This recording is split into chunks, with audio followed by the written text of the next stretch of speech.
Recentemente gravei um vídeo sobre COI, que virou inclusive um bafafá danado, e agora de novo outra situação constrangedora, onde eu tenho que vir aqui e falar de novo sobre COI. Mas realmente, como meu papel aqui no YouTube é trazer clareza para algumas coisas que ainda não existe clareza, ou que tem alguma coisa nebulosa, ou que não que eu saiba a verdade de tudo, mas que pelo menos eu tenha mais tempo para ler alguns documentos e trazer aqui para você mais esmiuçado, a gente vai falar um pouquinho sobre esse caso aí da Ambipar, esses COIs da Ambipar, que tem muita gente reclamando que perdeu 93% do patrimônio, 95%, 96% do patrimônio. É absurdo. É absurdo. Imagina só você construiu um patrimônio de uma vida inteira, onde você economizou 10, 15, 20 anos, e aí você entra numa corretora para poder investir, porque você aprendeu que você precisa investir, que você não vai conseguir aposentar pelo INSS, e aí você cai na mão de algumas pessoas, e essas pessoas, de maneira desonesta, colocam você em alguns investimentos em que realmente não faz sentido. E aí, isso aqui eu falo de maneira muito triste de verdade, do fundo do coração, porque a desinformação me magoa tanto, cara. A desinformação me magoa tanto saber que tem muita gente que ainda cai nesses problemas dos COIs, né? Hoje você vai entender de verdade o que é um COI. Eu vou abrir um documento que eu nunca tinha aberto aqui junto com você, porque realmente não faz sentido eu gastar meu tempo, nem o seu, te explicando o que é COI. Escutou COI? Cara, 99% das vezes não vai ser vantajoso. Vai ter 1% das vezes que vai ser vantajoso numa situação específica, sobre um cliente específico e com um assessor específico. Sim, vai ter. Só que, cara, é um instrumento onde você tem muito conflito de interesse. É muito complicado você achar realmente um assessor que não vai ser corrompido pelo conflito de interesse das comissões. Então a gente vai entender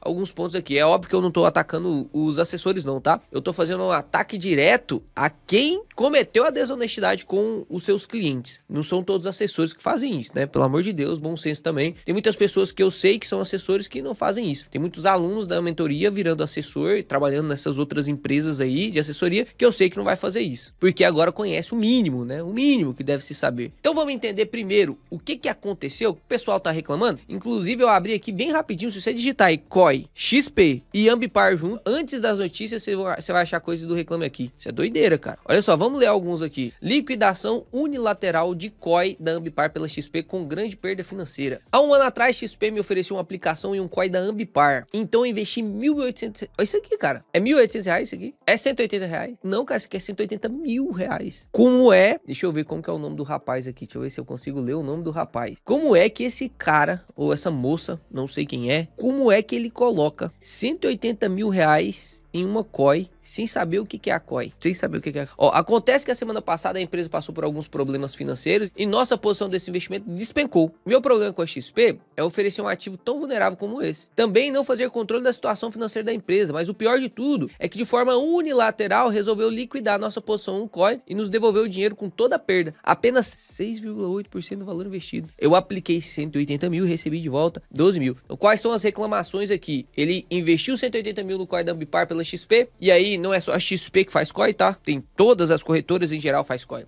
COI, só para poder esticar o nome dele, significa Certificado de Operações Estruturadas. Então são operações que as corretoras em geral faz, Itaú, Bradesco, BTG, todas as corretoras, Semi Capital faz, todas vendem COI. Por que você acha que todas vendem COI? Isso é um negócio que sempre dá problema. Por que você acha? Pois é, começa aí. Então é toda a operação que ela é estruturada de uma forma específica, isso gera um certificado, você investe no certificado. Vou te mostrar a carinha de um aqui agora, tá? Mas perceba, qual que foi a reclamação aqui deste senhor ou senhora? É que ele investiu muito dinheiro, teve liquidação unilateral, ou seja, quando você investe no COI, você não pode sair antes do tempo do vencimento. Se você sair antes do tempo do vencimento, você recebe menos do que aquilo que você investiu. Investi 10 mil reais para manter até 2033. Se eu sacar antes, eu não consigo pôr a mão nos 10 mil reais, é menos. Ou seja, eu não posso liquidar.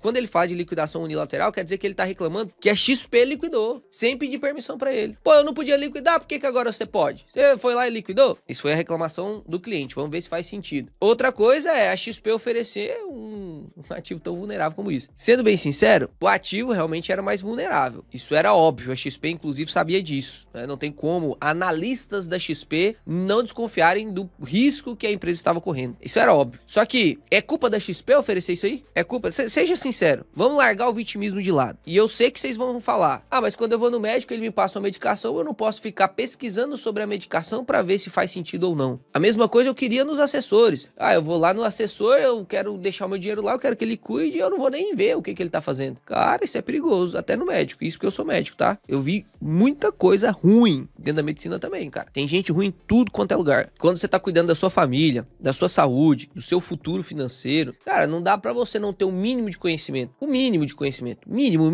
É coisa... Não é pra você ser especialista, porque aí realmente você paga o especialista. Senão, você não precisaria ir no médico, você não precisaria aprender nada. Você é especialista em tudo, você não precisaria nada. Só que você tem que ter um mínimo, assim, de...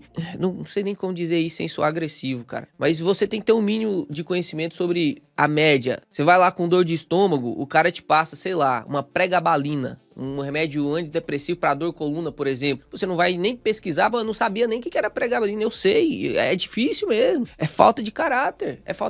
Não tô te isentando a culpa do profissional, não. Só que é com você que ele tá falando. Então, é a sua vida em jogo, é a sua situação financeira em jogo. É 180 mil reais, não é 180, não é 1.800, é 180 mil reais, cara. É muito dinheiro. Tem muita gente que passa 10 anos, 20 anos, não consegue juntar esse dinheiro. Eu não sei qual que era a condição financeira aqui dessa pessoa, mas com certeza ela ficou puta da vida de ter perdido 180 mil. Então representava, ninguém fica feliz de perder dinheiro, né? Então, será que no momento que o assessor ofereceu a COI do Ambipar, ele pelo menos deu o que era? O que é a COI? COI da Ambipar? Por quê? COI tem que ser atrelado a alguma coisa e tal? E cara, não foi só ela, né? Investimento em COI, Ambipar com perda total, alegação de propaganda enganosa.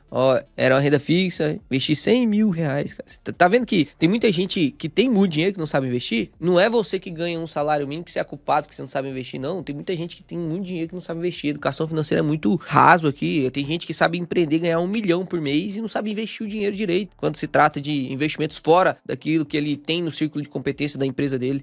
Venda inadequada de COI da Ambipar de alto risco para cliente com perfil moderado da XP. Sou cliente da XP, em março apliquei 20 mil no COI da Ambipar, com vencimento previsto para 2033. O produto foi indicado pelo meu assessor que seguiu orientações e diretrizes internas da própria XP conforme a política comercial. Em nenhum momento foi informado que se tratava de um produto de alto risco, sem capital protegido e com possibilidade de perda relevante do principal. Normalmente as COIs convencem porque é uma narrativa muito boa. Como que funciona normalmente uma COI? Vou até abrir aqui, peguei aqui um certificado de operação estruturada, uma COI. Esse DI é o documento de informação essencial que sempre, quando você vai comprar uma COI, o seu assessor te manda esse documento. Sempre. O seu assessor, se ele não tá te mandando esse documento aqui, tem alguma coisa errada, porque você tem que assinar o documento para poder, então, o assessor colocar a COI dentro da sua carteira. Então, você que tem uma COI dentro da sua carteira, você teve acesso a esse documento e você não leu, e você confiou no assessor, tudo bem. A maior parte das pessoas não vão ler mesmo, mas pelo menos acesso você teve. E aí eu abri aqui essa COI só para mostrar para você o que normalmente muito convence dentro da COI, principalmente quem tem muito dinheiro, ou quem tem pouco dinheiro, né? A gente viu pessoas investindo 180, 100 mil, 20 mil. Quem tem 20 mil é uma quantia menor do que 180 mil, mas ainda é muito dinheiro, né, meu amigo? É 20 mil reais, né? E aí o que convence muito? Olha só. Pior cenário, 0%. Então, no pior cenário, você não perde seu dinheiro. Você investiu 20 mil, no pior cenário de todo, acabou com tudo, o Brasil virou pó, você tem lá a corretora te garante o seu principal, o dinheiro que você investiu. Então, isso aqui convence demais. Fala assim, galerinha, pode investir nessa COI aqui, o seu assessor vai chegar e vai falar, pode investir nessa COI aqui, você coloca os seus 100 mil reais, você vai estar atrelado ao SP500, você vai estar atrelado a certa empresa, você vai estar atrelado a uma certa renda fixa, você vai ter... Mas do pior do cenário, você vai manter o seu principal. No caso da COI da Ambipar, nem o principal tinha garantia. Não tinha garantia nem no principal. E aí a galera tá reclamando pra caramba, né? Porque depois que perde, depois que mexe no bolso, aí corre atrás, né? Como que uma pessoa que não tinha conhecimento nenhum agora tem, meu perfil é de investidor moderado, portanto incompatível com o risco desse COI. Como que agora, depois que ele perdeu o dinheiro, perceba que não é sobre ter conhecimento ou não. Você percebe que é sobre prioridade na hora de clicar o botão? Eu tô com preguiça, eu vou lá, clico o botão e deixo o cara resolver pra mim, porque eu tô pagando ele. Tem sua justificativa. Mas, perceba, esse cara que reclamou aqui, ele não é um cara sem conhecimento. Ele falou assim, meu perfil de investidor é moderado, portanto, incompatível com esse tipo de risco de COI, caracterizando falha grave de adequação. Ele usou até o termo técnico aqui para preencher o perfil de investidor do cara. E omissão de informação relevante, descumprimento com a resolução CVM 30. Até o momento não houve liquidação antecipada, porém o investimento apresenta rendimento negativo. Esse Este prejuízo expressivo decorre diretamente da estrutura do produto vendido pela XP e não de uma decisão autônoma do cliente. E aí, nessa época aqui, ele estava com perda de 80% do capital. Agora já deve ter tido a liquidação, né? Porque tinha uma cláusula aqui dentro do próprio COI da Ambipar que sim, permitia a liquidação unilateral. Então não é, era um absurdo a liquidação unilateral. Não, estava escrito aqui, letras miúdas. Um pouco, mas tava em negrito. Mas como eu sei que a maior parte das pessoas que investem em COI não leem o documento, porque se lessem um documento de COI, eles também conseguiriam ler o documento de uma empresa, de um fundo imobiliário, e aí investiria muito melhor, né? E aqui na própria COI, emitida pela XP, que tem aqui a COI da Ambipar, né? Você consegue ver aqui, ó, são bonds da Ambipar. Aqui ele fala, condição de vencimento antecipado. O vencimento era para ser lá no dia 7 de fevereiro de 2033. Né? Qual que é a condição do vencimento antecipado? Será caracterizado vencimento antecipado, caso, qualquer momento, entre a data de início, então desde quando você começou a investir até o dia aqui que vai vencer, ocorra qualquer evento de crédito. O que é esse danado evento de crédito, Léo? Olha lá, evento de crédito, falha de pagamento, falência ou similar, decretação de falência ou insolvência civil, pedido de recuperação judicial ou extrajudicial. O que está acontecendo com a Ambipar? Vocês aí que investiram, tem alguém aqui que está assistindo esse vídeo que investiu nessa COI? Deixa aqui nos comentários que eu vou te ajudar. Deixa aqui nos comentários. Léo, eu investi nessa COI. Deixa aqui que eu vou conversar com você. Mas perceba quem não investiu em COI ainda ou que tem outras COIs que ainda não deram problemas ou tá pensando em investir em novas COIs. Presta atenção no tipo de ativo que você tá entrando. É uma operação estruturada, que às vezes pode dar boa, sim, mas na maior parte das vezes tem muito conflito de interesse, porque como é algo direto da corretora, você compra direto da corretora, o seu assessor, ao te indicar isso, ele ganha muita comissão. E como ele ganha muita comissão, entra um conflito de interesse onde você vai separar o joio do trigo. E você pode sim ter dado a sorte de ter ficado com o assessor trigo, que é aquele cara que fala assim, olha pra COI e fala assim, nossa, isso aqui se eu vender pra aquele cara, se colocar na carteira do Joãozinho, da Mariazinha, eu vou ganhar 3% de comissão. 3% de comissão lá em 180 mil reais que o cara colocou, pô, já fez o mês do cara, né? 3% de comissão, um produto, uma venda só. Só que o trigo dos assessores, aquele que realmente é honesto, que tem caráter, vai falar assim, pô, esse ativo aqui é ruim demais. Desse jeito é melhor colocar lá no Tesouro Direto, no Selicão lá pro cara. Ou seja, o assessor trigo, ele tem que vencer esse conflito de interesse. É difícil vencer conflito de interesse, principalmente quando você tá num ambiente muito predatório. Isso eu falo dentro das próprias corretoras em geral. Se você não bate suas metas, você joga fora. Imagina, alguém pressionando o assessor pressionado para poder fazer resultados e você com o seu dinheiro. Perfeito, né? E aí tem os assessores joios, que são aqueles que vão sim, independente do que é bom pra você, colocar na sua carteira que tem mais comissão. E aí destrói a sua carteira. Olha a destruição de patrimônio que aconteceu, cara. Olha a destruição de patrimônio que aconteceu. E aí você acha que esse prejuízo vai ficar pra você ou vai ficar pra XP? Ou pra qualquer outra corretora que tivesse colocado essa COI? Você acha que vai ficar pra quem? Olha só a estrutura dessa COI. A XP foi lá e empacotou um monte de debenture. Um monte de debenture de Ambipar. Na verdade, como você sabe o que é debenture, você sabe muito bem que debentures são títulos emitidos por empresas aqui no Brasil. Então, quando eu emito um CRA, eu emito um certificado de recebível do agronegócio. É como o agricultor pega dinheiro emprestado. Ele tem que emitir CRA. Quando eu emito um CRI, é um certificado de recebível imobiliário. É como o setor imobiliário pega dinheiro emprestado. Tem o CDB, que é o certificado de depósito bancário, que é como os bancos, as instituições financeiras pegam dinheiro emprestado. Como é que as empresas pegam dinheiro emprestado? Qual que é o certificado que elas emitem? Qual que é o título? Chama debenture. Então, a debenture é como as empresas pegam dinheiro emprestado dos investidores, para não precisar ir lá e pegar com o banco. Ela emite uma debenture, os investidores entregam dinheiro para ela e ela vai pagando juro direto para os investidores, não passa pelo intermediário que é o banco, porque senão ela paga mais juros. E aí ela consegue fazer isso lá nos Estados Unidos também. Ela consegue fazer isso na Europa, ela consegue fazer isso em outro lugar. Então tudo que é emitido fora do Brasil tem outro nome, chamado bond. Então a debenture é debenture no Brasil, fora do Brasil, lá nos Estados Unidos é bond, chama bond, que é a mesma coisa, é uma debenture emitida por empresa, só que fora do Brasil. E aqui era uma COI de bonds, ó, bonds, moeda de cotação, dólares. Então aqui, esta COI da Ambipar era uma COI de renda fixa. Olha que doideira.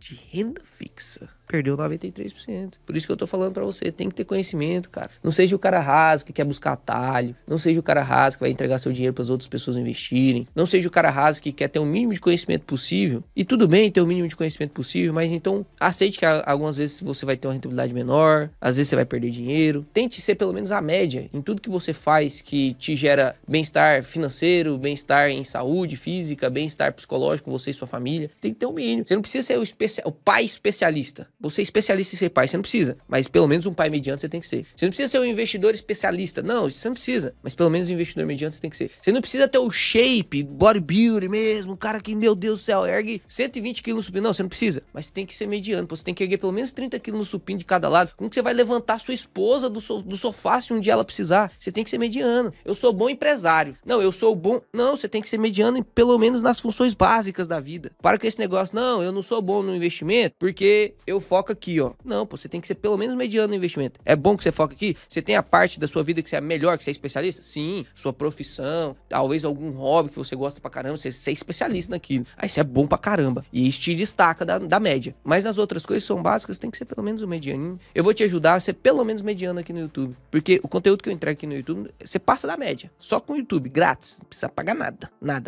Mas se você quiser insistir e ficar abaixo da média, é isso aí que vai acontecer às vezes, ó. E aí o que aconteceu pra essa coia aqui dar errado? Bom, você sabe, já te expliquei sobre marcação de mercado, tá? Inclusive nesse vídeo aqui eu te expliquei bem certinho o que acontece com os títulos de renda fixa quando há marcação de mercado. E aí, quando ocorreu a marcação de mercado, porque a Ambipar anunciou a recuperação judicial, não tá querendo mais pagar suas dívidas, não tem dinheiro para pagar suas dívidas. O que aconteceu com a empresa? A empresa caiu, despencou. Como a empresa caiu, despencou, a desconfiança sobre ela honrar com os créditos se tornou quase que uma certeza. E aí os títulos de renda fixa, os bonds que ela emitiu, caíram de preço. Pô, era uma bond atrelada a IPCA mais alguma coisa, dólar mais alguma coisa, ou seja, era um componente híbrido, dólar mais 6%, mais 7%. Ninguém quer mais isso aqui, porque o risco é tão grande, mas tão grande, que para eu investir nesse negócio tem que ser dólar mais 12, tem que ser dólar mais 16. E aí, como subiu a taxa, já te ensinei na marcação de mercado que o preço, o valor unitário do título cai. Se o valor do título caiu, vai ter desvalorização. E aí, qual foi o problema da COI? Porque se você tivesse mantido essa bond, se você tivesse ido direto na bond, comprado direto a bond, sem a COI para te intermediar, você não seria obrigado a liquidar isso aqui de uma vez. Você poderia ficar lá, realmente ia ficar inadimplente, não ia pagar, mas depois poderia reverter, se manter até o vencimento, talvez você ganharia um pouco mais de dinheiro, ou perderia um pouco menos, né? Ou perderia um pouco menos. Só que o problema da COI é porque se houvesse evento de crédito, ela seria liquidada. Então caiu, liquidou, caiu, liquidou. E aí você foi obrigado a entregar suas bonds, né, que estão dentro lá da COI, você foi obrigado a ter a sua operação liquidada no prejuízo, entendeu? É basicamente isso que aconteceu, não tem muito segredo não. A verdade é que, ó, se eu pudesse, né, te dar uma dica só, porque você sabe que eu não gosto de te dar dica, sabe que esse canal é anti-dicas, a galera faz um monte de figurinha minha aí, o pessoal na turma, na mentoria, sabe como que é o negócio lá, a gente não dou dica pra ninguém, eu te ensino tão bem você avaliar um ativo, você não precisa mais de dica. Quem pede dica dentro da turma da mentoria é porque não tá estudando. A gente sabe. Todo mundo lá dentro sabe. Então eu não tô aqui pra te dar dica. Mas essa eu preciso te falar. Lê o COI. Lê o certificado de operação estruturada. Às vezes eles vêm com um nominho diferente, mas viu alguma coisa meio estranha? Cara, não investe. Não cai na lábia de retorno promissor, com trava de queda. Ai, se cair, você vai ficar no zero, mas se subir, você vai ganhar. Não cai nessa história, cara. Não cai nessa história. Lembra, quando você entra dentro de um cassino pra você apostar, a mesa já calculou o quanto que ela tem que tirar de você, meu amigo. Você acha que realmente que a XP vai emitir uma COI, que é uma estrutura, uma operação dela, pra ficar no preju? Você acha mesmo? Não vai. Tome cuidado. Não tô falando só da XP especificamente, não. De todos os corretores. A corretora, ela quer lucro também, é uma empresa privada. Então tome cuidado, você que é pessoa física aí que tá investindo, porque eu tô aqui por vocês, corretoras que se lasquem elas, né? Não precisa ensinar o assessor que tá lá dentro. Quem tem que ensinar o assessor que tá lá dentro é a corretora, né? A empresa que ele trabalha. Eu preciso ensinar você aí, que é a pessoa física que vai cair às vezes nisso, que às vezes, na verdade, nem vai cair, né, mas vai ser convencido a cair, às vezes, por uma boa lábia, por bons números, bons gráficos, né, pô? Um gráfico convence. Fala a verdade, um gráfico convence. Um gráfico mentiroso te convence mais do que um gráfico verdadeiro, de verdade. Isso convence pra caramba, vocês vão entender o que eu tô falando. E aí, como que você foge disso? Você que não tem tempo pra estudar, você que não quer investir de jeito nenhum, você quer terceirizar esse serviço, porque eu soltei uma minissérie agora de ETFs pra você que não quer estudar, conseguir investir em ETFs muito básico, muito simples, mostrar uma carteirinha efetiva, tranquilo. É o jeito que eu invisto? Não. É o jeito que eu acho mais eficiente de investir? Também não. Dou minhas opiniões lá em 3 vídeos. São 3 vídeos. Não assiste só o primeiro não, que senão você vai cair, ser enviesado como alguns outros foram. Assiste os 3 vídeos pra você entender, tá? Ah, Léo, mas eu não quero nem comprar ETF, eu não quero comprar nada. Eu quero terceirizar isso através de um assessor ou um consultor. Então eu vou te dar um conselho, tá? Um conselho. Não pegue assessores que são comissionados. Por quê? Sempre quando tiver comissão sobre a venda, você vai ter conflito de interesse envolvido. Ah, eu vou colocar na carteira aqui do Léo esse ativo aqui que é muito bom, que tem uma prospecção de ganho para a carteira dele de 15% ao ano, ou esse aqui que vai render só 5% ao Léo, mas esse aqui eu ganho 3% de taxa, 3% de comissão e aquele lá eu ganho só 0,5%. Pô, preciso pagar minhas contas, eu quero trocar de carro, quero comprar uma casa. Os assessores têm família também, né? E às vezes dá uma falhinha de caráter ali na hora, né? Então, tome cuidado. Não pegue assessores que são comissionados. Não pegue assessores comissionados. Já passou essa época, já foi, acabou isso. Não existe mais isso. Inclusive, cheque aí se você, com a sua assessoria que você tem hoje, se você está no regime de comissão. Pergunta pra ele se está no regime de comissão. Léo, tá no regime de comissão, o que eu faço? Ou então eu quero iniciar agora com o assessor, como que eu faço? Antes era restrito para consultor. Hoje os assessores também podem fazer isso. Consultor e assessor tem uma diferencinha, tá? Depois você dá uma pesquisada pra você entender o que é a diferença dos dois. O consultor nasceu justamente porque os assessores tinham muito conflito de interesse. E aí agora os dois podem trabalhar da mesma forma, sem conflito de interesse, que é a extinção do comissionamento e a imposição de taxa sobre o seu patrimônio. Então hoje existe um negócio chamado fee-based, um trabalho baseado em taxas. Quando você coloca lá o seu R$1 milhão, por exemplo, de patrimônio líquido, você acorda e assina um contrato com o seu assessor de que ele vai ser remunerado por 1% ao ano do seu patrimônio. 1%, essa é a taxa média, tá? 1% ao ano do seu patrimônio. Ou seja, você vai pagar R$10 mil pra ele ao ano, pra ele cuidar do seu 1 milhão. E aí agora você concorda comigo que ele não vai querer colocar ativo ruim dentro da sua carteira? Por quê? Porque se o seu patrimônio crescer, ele ganha mais. Então ele vai querer ver seu patrimônio de 1 milhão indo pra 2. Porque agora ele cobrar 1% de 2 milhões, vai ser 20 mil, ou seja, ele ganha mais. Ou seja, você quer que seu patrimônio cresça, seu assessor também. Vai ficar um pouquinho mais caro a consultoria de 1% em fee-based? Vai. Só que os dois estão com interesses alinhados. E aí, você vai fazer o máximo pra sua carteira subir, e o seu assessor, seu consultor também. Aí você tira um pouco do conflito de interesse. Pode ser que você caia na mão de um consultor ruim, pode ser que você caia na mão de um assessor que tá no modelo fee-based ruim, que não tá nem aí pra sua carteira também, pode, que ele vai drenando sua carteira, vai drenando 1% até seu patrimônio acabar, ou então fica naquele 1 milhão mesmo, porque pra ele é mais vantajoso ele pegar um monte de pessoas que tem 1 milhão, colocar tudo na renda fixa, só pra repassar IPCA, alguma coisa do tipo, sem se preocupar com mais nada e ficar coletando seu, pode ser também. Por isso que você tem que ter o mínimo de conhecimento, pra que você não fique na mão de outras pessoas. Isso na vida inteira, tá? Não tô falando só de investimentos não, na vida inteira. E pode parecer que eu armei todo esse enredo pra te falar que vou te vender um curso, mas não, cara, não tô nem aqui pra te vender curso, não. É só você pegar aí 20 vídeos passados. É gratuito no YouTube, você não paga nem imposto no YouTube ainda. Pra você pra assistir, não paga. Pô, você não paga nada pra assistir os vídeos no YouTube, você vai ter que tirar um pouquinho do seu tempo, só. É isso, você acelera 2 vezes, que eu falo meio lento. Você pega os últimos vídeos do canal, assiste os últimos vídeos do canal, assim, numa porrada, no sábado e no domingo. Se você não estiver fazendo uma renda extra, assiste uma porrada, os 20 vídeos, assim, ó. Pega 4 horas do seu dia, faz uma pipoca junto com a sua princesa e assiste os últimos 20 vídeos. Vê se de verdade eu não tô aqui pra te ensinar, de verdade mesmo. E aí você não precisa nem se inscrever se você caiu aqui de paraquedas. Se inscreve só depois de assistir os 20 vídeos do canal. Você vai ver que eu vou te ensinar muito mais do que muito curso pago, cara. Muito curso pago. Muito, muito, muito. E é óbvio que eu também tenho a mentoria, que é pra quem quer dar mais um passo. Mas eu tô falando pra você que tá começando, você não precisa entrar em curso nenhum, você não precisa gastar dinheiro nenhum pra você aprender. E eu prometo, garanto pra você, que só com os vídeos aqui do canal, gratuitos, você vai aumentar a sua rentabilidade, acima da média, acima da média. Você que caiu nesse tipo de coisa, deixa aqui nos comentários que eu quero escutar aí a história de vocês e eu vou tentar ajudar todos ali que der pra ajudar. Deixe detalhes, beleza? Fiquem com Deus, Papai do Céu abençoe vocês. Amanhã provavelmente vai sair um vídeo aí sobre a MP 1303 do IOF, teve algumas atualizações e no domingo sai aí o vídeo da análise de carteira dos membros, beleza? Fica com Deus, é nóis, um abraço, tamo junto, até o próximo vídeo que será excepcional.